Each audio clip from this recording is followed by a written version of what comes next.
we're speaking about the sabbatical year, that for 6 years, you work the land, all agricultural activity is continuous. In the 7th year, the land must remain fallow. You're not permitted to work the land. The produce is ownerless. The Farshim, the commentaries point out, normally, when you work a property, so the property, the earth should be able to regenerate itself. You rotate crops. You don't plant the land, the same piece of land year in and year out. Because ultimately, if you plant it continuously, you deplete whatever the nutrients in the soil, and the quality of crop is not going to be the same quality of crop. So that's why they rotate crops.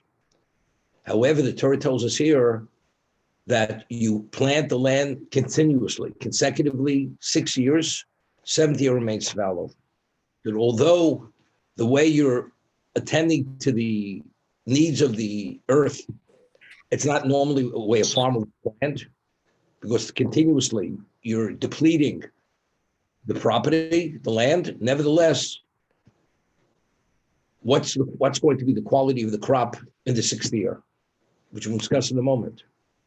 If it says Sheishanim Tavaris es Artzecha, 6 years you work consecutively, continuously, you would think the crop of the 6th year finally would be a deficient crop, not a quality crop. So the Torah tells us, a pasuk Yutes, the Nostar its period, the earth will give its fruit, its produce, v'achaltem l'sova, and you will eat that produce l'sova, to be sated. V'shavtem levetech, and not only would you eat the food to be sated, you'll live in the land with security. There'll never be a question some invading army will come, or foreign power, and steal your security, which is your food. Let's see Rashi. So Rashi doesn't speak about, he explains not we're concerned somebody may come in from a foreign power and put everything in question, whether you're going to have the food or not. You're not going to be concerned that there's going to be a famine year, or a year where the earth will give forth a lesser crop. Now, this is very important. And you will eat that crop, l'sova, to be sated. That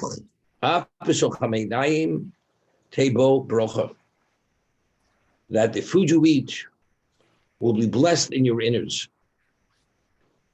I mentioned the other day that Shimon HaTzadik, during the second temple period, he's Shimon HaTzadik B'Shiori Knesset Agdola. He was from the remnants of the High Assembly. He was a Kohen Gadol for 40 years. During his reign, because he was a tzaddik, every year when they would send the goat out to be thrown down the mountainside, initially there was a miracle that took place every year. They would take a crimson cloth and they would display it in the sanctuary. And in this crimson cloth, something miraculous would happen. When the person took that goat out to the desert to throw down the mountainside, to become dismembered, which all the sins of Klal Yisrael were on that goat, miraculously that crimson cloth was turned white. Every year for the 40-year period, because Shimon HaTzadik supplicated and prayed for Jewish people forgiveness, miraculously it would turn white, which indicated Hashem fully forgave the Jewish people. That's one of the miracles that took place under the stewardship of Shimon HaTzadik. In addition, the showbread that was divided every Shabbos between the incoming Kohanim families who could officiate the upcoming week and the outgoing family who officiated the end of the week Shabbos day, they would divide the 12 loaves among thousands of Kohanim. A miracle happened. Every Kohen which received no more than the size of a bean, the piece of bread no more larger than a bean, he would eat it and be sated. Could not eat more than a bean. That was the bracha which was found in the lechem haponim, in the showbread. After he passed away, the crimson cloth remained crimson. The miracle in the bread was no longer there. As it says, the those who were modest would withdraw from this, and the gagronim and the gluttons, they would fight over the bread. That's what would happen. So how could you eat a pul? Pul means a bean. How could you eat a piece of showbread the size of being to be sated? The answer is, you eat a small amount, a minuscule amount, and becomes blessed in your innards. And it sates you everything. It's not only physically you feel sated, but actually it does sate you. When you eat the fruit in the 7th year, V'nosna Oretz period, V'achaltem L'Sova, the food you eat, volume-wise, you don't have to eat much of it. There's going to be a miracle that a small amount of that fruit will sate you, will nourish you, and provide whatever it has to provide. Even with the innards, there'll be a bracha. Okay? Now, this next pasuk is the interesting pasuk. If you're going to ask a question, if everything's going to be ownerless in the 7th year, and we only have a 6-year crop, and we're not permitted to plant for the 7th year, what do we eat during the 7th year? Especially, we're not able to demonstrate proprietorship over our fields. Hey, lo nizro, in the 7th year, we're not permitted to plant. Lo nesov, not permitted to harvest. That's to asenu. So if that's the case, what do we eat in the 7th year? So the Torah tells us, Hashem says, I will command my bracha on your behalf. Something very unusual will take place in the 6th year. And in the 6th year, rather than having a 1-year crop, you're going to have a 3-year bounty in the 6th year. And as a result of this bounty will carry over until you're able to harvest the crop that you're going to plant in the 8th year. It's Tzivisi Birchosi. Uzratem is Hashana Shminis. And then you plant after the sabbatical, you plant the 8th year. B'chaltem min atua yoshan, you eat from the old produce, the old wheat. Ad Hashana Chiyas. Ad both also until the new crop will come to Chul Yoshan, you'll eat the old from the 6th year. So Rashi is lo nesach v'labayis es to asenu gon yayin perus elon usvichan aboy me'aleim.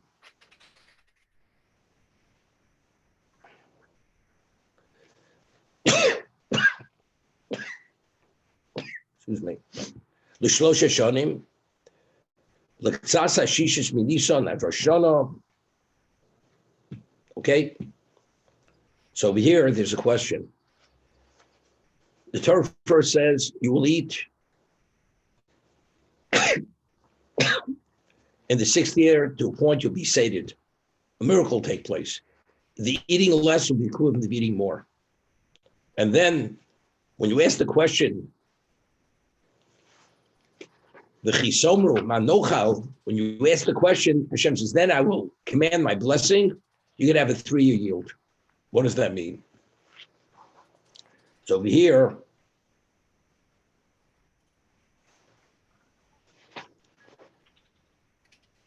is Sefarno.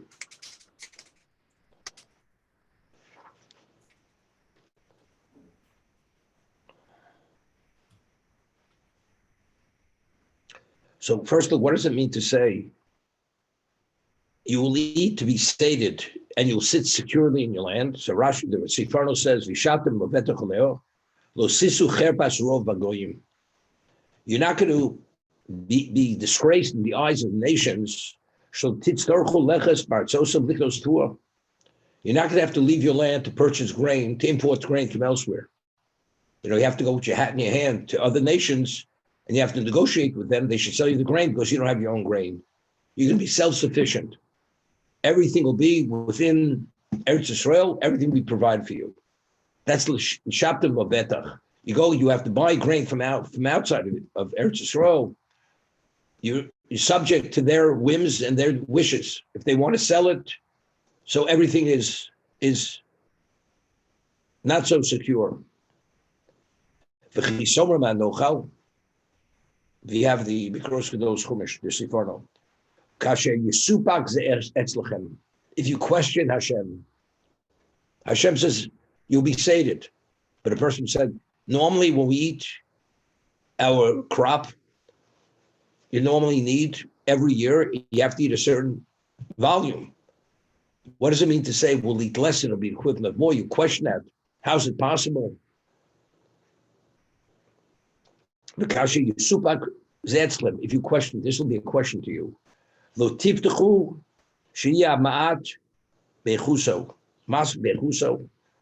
And you're not going to have faith that the small amount will be sufficient qualitatively. You'll say we need quantitative. Qualitative, we don't really understand how qualitatively that will be sufficient. And that's the question. So you're questioning Hashem. So what does Hashem say?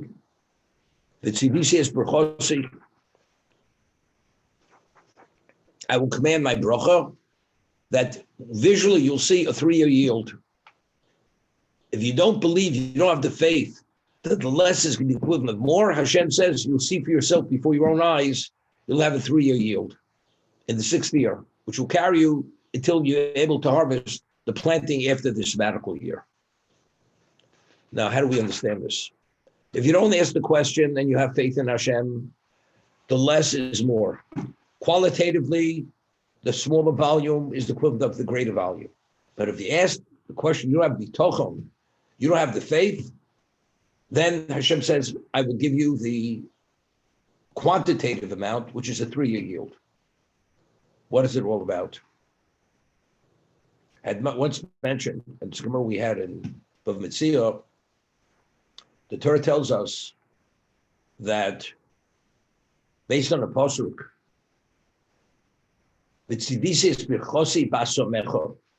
I will command my blessing into your silo. Asomecho. So the Gemara says, what is the meaning of asomecho? I will allow my blessing to come upon what's concealed from the eye. What does that mean? So the Gemara says that if a person goes and brings in his harvest, and he doesn't quantify the harvest, and he prays to Hashem, it should be your will that bracha should enter into my harvest. It's a valid tefillah. That since he hasn't yet quantified the harvest, it's possible a bracha could happen. A miracle could happen. That although when you brought in the harvest, it was less, it could turn out to be more. However, if you had brought in the harvest and you quantified the harvest, you counted it, you weighed it, you measured it, then it's a tefillah shov. The tefillah, the supplication is in vain. Why?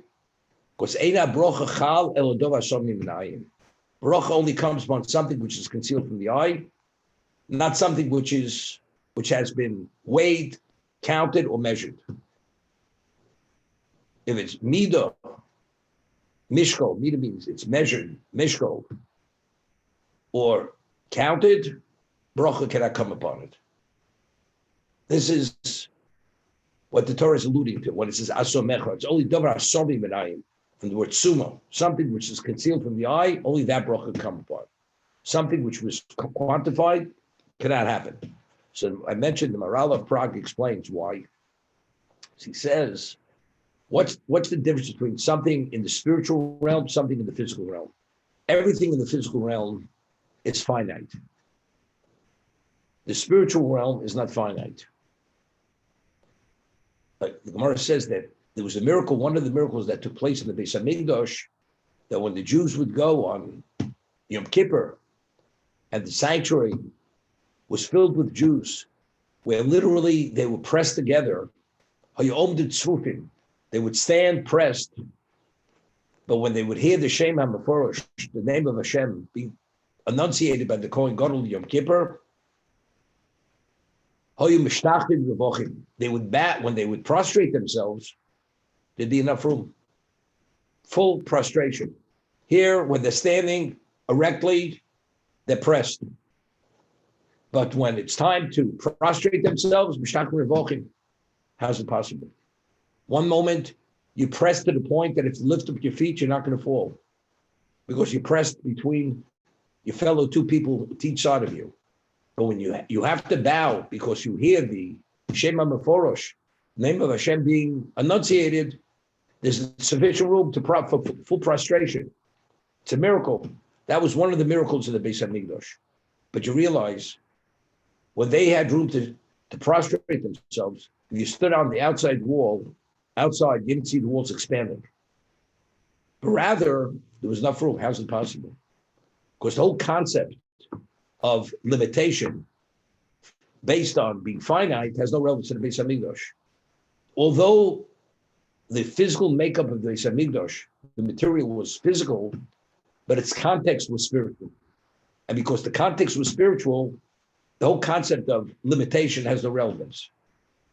Therefore, there was enough room. They were able to prostrate themselves when they had to prostrate themselves. That's the concept. So the Maral of Prague says the concept of bracha is a spiritual concept. And he says, I'll explain it. If the person asks another person, give me a blessing. And you say, you should be blessed. To what degree? You say, you should have bracha. You should be blessed. Bracha could be unending. But how could it be unending? Everything within this world is finite. The concept of bracha is unlimited. That's bracha. So the concept of unlimited means it only happens within a context which is not finite. If you measure something, you weigh something, you count something, you've already identified, you've put it into a physical context. And once you put it in the physical context, bracha has no relevance to it any longer. So therefore, if you brought the harvest in and you measured the harvest, or you weighed it, as a result of that, it's not subject to bracha any longer. So therefore, the tefillah that you pray, you're praying for a miracle. We said that a person prays after 40 days, once it's already been set, what the gender of the child is. For a male, it's a tefillah show, because that's called miracle. For the imos, as we find by Dinah, that Leah prayed that Dinah initially was a male, was conceived, was a male, and a miracle happened, it was changed to a female. That's for the imos. But that kind of miracle, if you pray for that, that's tefillah show. It's like praying, you come to the sea and you want to go through the sea, you pray the sea should split. It's tefillah show, it's not happening. The same thing over there, once it's been counted, measured, or weighed, the tefillah is the tefillah show. It's a tefillah in vain. So over here, we find that in the Gvurus Hashem, the Maral cites a medrash, when Moshe Rabbeinu came as the Redeemer to Mitzrayim, to Egypt, he had performed a number of miracles. Hashem says, you perform miracles to prove that you are my agent, you're the Redeemer. And after he performed the miracles, the Torah tells us, Vayamein ha'om, and the people believed. So the Medrash says, what it says, Vayamein ha'om, the people believed, it says, Miyad poska shibud. The bondage ceased at that moment. The Jews were not subject to the bondage at that moment. It ceased because the Jews believed. So the Maral asks, what does believing have to do with the bondage stopping? Why was that the cause of the bondage to stop? Because the Jews believed in Hashem. They believed that Moshe Rabbeinu was God's agent to redeem them. He explains that what is a slave? A slave is the chattel of a master. The slave is physically dominated and controlled and is subject to all the whims of the master, like an animal. The whole concept of physicality, the physical world, is cause and effect. Everything is, you're under influence, you're influenced. Whether it's the environment, whether it's a person, there's always cause and effect. In the spiritual realm, once you bring something into being, it remains forever. It's not subject. You bake a loaf of bread, it's fresh. Allowing that loaf to be exposed to the environment, ultimately, it loses its freshness, it becomes stale, and eventually it turns to dust. That's cause and effect. That's the physical realm. In the spiritual realm, everything's a constant. So now, the majority of the world does not believe in God in the way they're supposed to believe. We're talking monotheism. The Jewish people, we live among the nations of the world. A slave is subject to the influences of the master. The master is a pagan. The slave is a pagan due to the influence of the master. And yet over here, despite the overwhelming influence of the environment and the culturation of Egypt, when Moshe says, I am Hashem's representative, so they took on a persona, a profile of spirituality. They were not subject, despite all the influences, and being a slave, which is the ultimate level of control and influence, they were not susceptible to that setting, and they were able to believe. So because they believed and they did not allow themselves to be affected by the influences of the society, by the environment, or by the master, they took on a spiritual persona. Spiritual persona means you're unaffected. Being unaffected immediately means you can't be a slave any longer. Because there's no level of being affected more than being a slave, being subject to the control at every level of slavery. That's the morale in the Gvurus Hashem. That's how he explains the Midrash. Vayamin Om, when they believe, that's why that was the cause for the bondage to stop at that moment. Now we live in a physical world. We have a certain need, calorie-wise, carbohydrate-wise, to be sated. And Hashem says, the 60-year yield will sate you until you're able to harvest the 8th-year crop. And you believe. And you believe that. You have bitochen. When you believe, what profile are you assuming? That's a spiritual profile. Assuming a spiritual profile, quantity is not necessary. The less is the equivalent of more. You don't need the quantity. What happens if you ask the question? If you ask the question, but how is it possible? If you ask the question, how is it possible, that means you're subject to the physical realm, because within the physical realm, the less is not the equivalent of the more. So since the less is not the equivalent of more, Hashem says, if that's the case, I have to give you quantitatively sufficient that should satisfy, because what is your persona? What is the character that you're displaying? What is your essence? The essence is physical. Once it's physical, you have to accommodate on the physical plane, which is the 60th crop is equivalent of 3. So you have that bumper crop for 3 years to provide sufficiently, because less, to be more, you have to be in the spiritual realm, which means you're not affected. You're worthy of the miracle that you don't have to live within the physical context. That's how I explain this. If you don't ask the question, v'chaltem l'sova, you will need to be sated.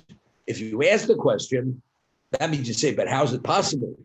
Which is the reality of the physical realm, then you have to be provided the physical, and therefore, as a result of that, Hashem says, what I had said was, at the beginning of Bamidbar, there's a Ramban, the Jews are being counted. And we know when you count, we have to give machzah shekel. The nosel ish kofen l'nafsham. You give an atonement, and you take the machzah shekel. What do you do with machzah shekel? You buy the communal offerings. So Jews are not supposed to be counted. Yet we find that David HaMelech, he counted the people, and as a result of counting the people, there was a plague. So the Ramban asks something that a school child knows, that Jews are not permitted to be counted. How did David count the people? And the result of that counting was there was a plague. There was a magefo. So Ramban explains there's no question. When he counted them with a medium. He counted them even with half silver coins.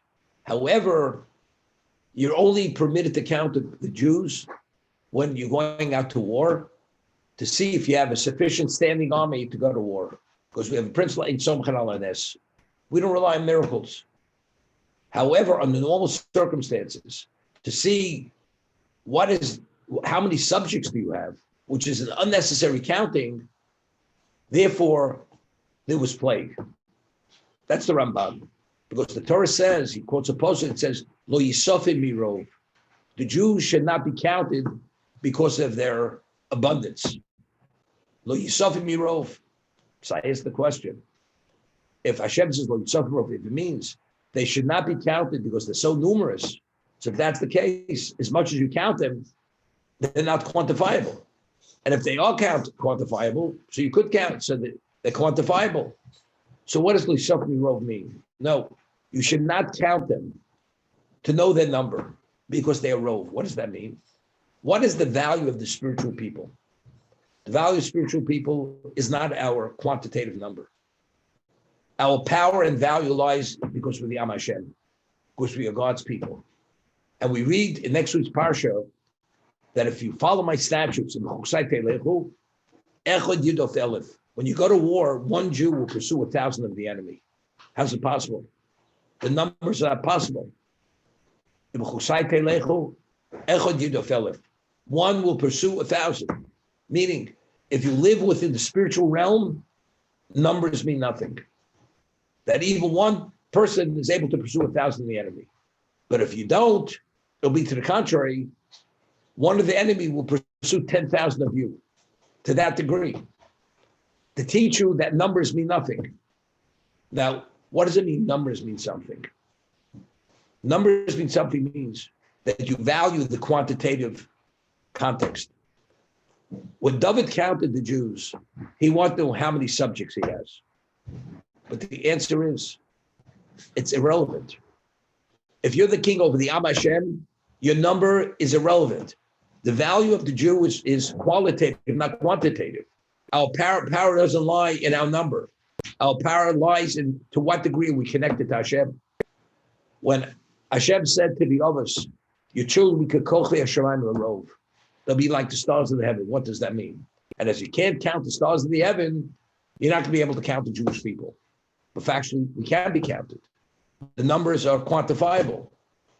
The answer is, just as you cannot come upon the number of stars identically, the innate value of every Jew, it's not possible to understand the innate value. It's something which is the possibility. So, as we say, if you save one Jewish life, it's like saving the whole world. How's it possible? You have 8.5 billion people in the world. One Jew is the equivalent to 8.5 billion people. We're not talking about gross national product. We're not talking about physical productivity. We're talking about the innate value of the person. The innate value of a Jew is not quantifiable. It's not fathomable. So that's what it says, Lo Yisofim Mirov. They cannot be counted because they're so numerous, meaning their value is so unlimited, it's something you can't come upon. Only God knows that. As a result of that, this is the Ramban, when David counted the Jews, it was the distortion of the reality that our power lies in our number, but that's not the case. Our power lies there because we're the Am Hashem. So what's the lesson? So how did Hashem teach David the lesson? There was a plague. You counted to see what the number is. Hashem says, I will show you that number means nothing. Because you counted, they died. That activated plague, which is the Midas Adin. Because your power does not lie in your number, it lies in who you are, the Am Hashem, whether you're 10, whether you're 1,000, whether you're 1,000,000, the number is irrelevant. It's interesting. We say, the Rambam writes in Hilchos Tshuva, that when a person sins, and he goes to explain, how do you classify a tzaddik? A tzaddik is rov zachios. The majority of his accomplishments are meritorious, and the minority are negative. But if the minority is negative and the majority is, and the positive is minority, that's Russian. So everything is based on what is the majority, meritorious or the other way. So Rambam says, don't make a mistake that this evaluation is not a quantitative evaluation. This is a qualitative evaluation. What's the majority? What's the minority? He says you could find that one sin is the equivalent of endless mitzvahs. So even though counting wise, quantitatively, the mitzvahs outweigh the sin, but since the innate transgression is so grave, the one sin is equivalent of many mitzvahs. And it goes to the other way. You have quantitatively more sins than mitzvahs, but you did one mitzvah, which is something outstanding. It outweighs multiple sins. And who's able to make this evaluation? Only the Kael Deos. Only God himself is able to make this evaluation. Nobody else. To understand the innate value of the mitzvah and the innate value of what a sin is. To figure out the balance. It's interesting. Who are we talking about? We're talking about the Jewish people. We are people, we're an unquantified people.